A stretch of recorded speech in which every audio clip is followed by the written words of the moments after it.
তুমি কি? হ্যাঁ, আমি একজন মুসলমান। তোমার রবকে? আমার রব আল্লাহ তাআলা। তোমার নেতা বা তোমার রাসূলকে? আমার রাসূল। সে হা করে তাকিয়ে থাকে, অথচ সে জানে না আমাদের প্রাণপ্রিয় রাসূল দু জাহানের সরদার হযরত মুহাম্মদ মুস্তাফা সাল্লাল্লাহু আলাইহি ওয়াসাল্লাম আমাদের প্রাণপ্রিয় রাসূল, তিনি আমাদের নেতা। তাকে প্রশ্ন করা হলো, আসরের নামাজ কয় রাকাত? আসরের নামাজ? আসরের নামাজ জানি না। ও দুপুর ভাত খেয়েছো?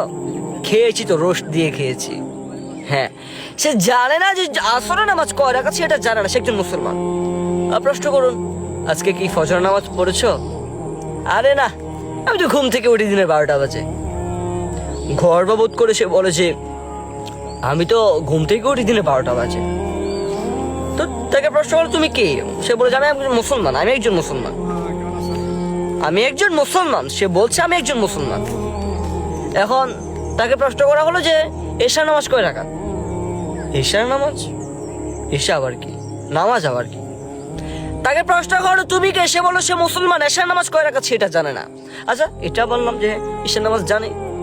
এখন তো নামাজের শুরুতে কি পড়তে হয়?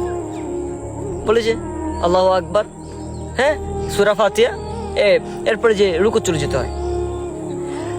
এখন আচ্ছা, সূরা ফাতিহা বলো তো। সে বললো এটা আমি মুখে বললে আমার খারাপ লাগবে এই বিষয়টা। আউযু বিল্লাহি মিনাশ শাইতানির রাজিম, বিসমিল্লাহির রহমানির রহিম, আলহামদুলিল্লাহি রাব্বিল আলামিন, আস্তাগফিরুল্লাহ। মানে এরকম ভাবে সে উচ্চারণ করছে। তো তাকে প্রশ্ন করা হলো তুমি কি? সে বলল আমি মুসলমান। একজন মুসলমান কিভাবে থাকে ভাই? একজন মুসলমানের ঈমান কি এমন দুর্বল, এমন নিকৃষ্ট ঈমান? তাকে বলা হলো তুমি কি? মুসলমান। সিগারেট খাও? আরে ভাই, ডেলি তো আমার 1 প্যাকেট লাগে। গর্ববোধ করে বলে যে আমার তো 1 প্যাকেট লাগে। তুমি মুসলমান? হ্যাঁ, আমি মুসলমান। আজকে দেখলাম তোমাকে একটা মেয়ের পিছনে করতেছো। আর এটা তো স্বাভাবিক বিষয়, ভালো লাগে। তুমি কে? আমি মুসলমান। আচ্ছা, তো তোমাকে দেখলাম যে ওই যে ওর কাছে ঢিল মারছো, ওর কাছ থেকে এটা চুরি করছো। তুমি কে? আমি মুসলমান।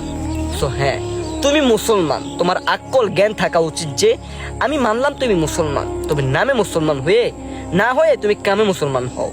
বেটা বেয়াদব, সিগারেট খাও। তোর কি আকল, মানে আকল জ্ঞান বলতে কোনো কিছু নাই? হ্যাঁ, মুসলমান তুমি ভাই, মুসলমান। এত বড় হাতি হয়ে গেছে গা, হ্যাঁ, এখন সিগারেট খায়। আরে ভাই, আগুন দিয়ে কি বুঝাও তুমি? হ্যাঁ, আগুন মুখে নাও। হ্যাঁ, এই আগুন তোমার মুখে না, তোমারও সরাসরি যেদিন জাহান্নামের আগুনে ফেলাইবো না, ওই দিন বুঝবো যে তুমি সিগারেট খাওয়ার যে মজাটা। উচিত কথা বললে চুলকায়, খাই যায়। বুঝতে পারছেন?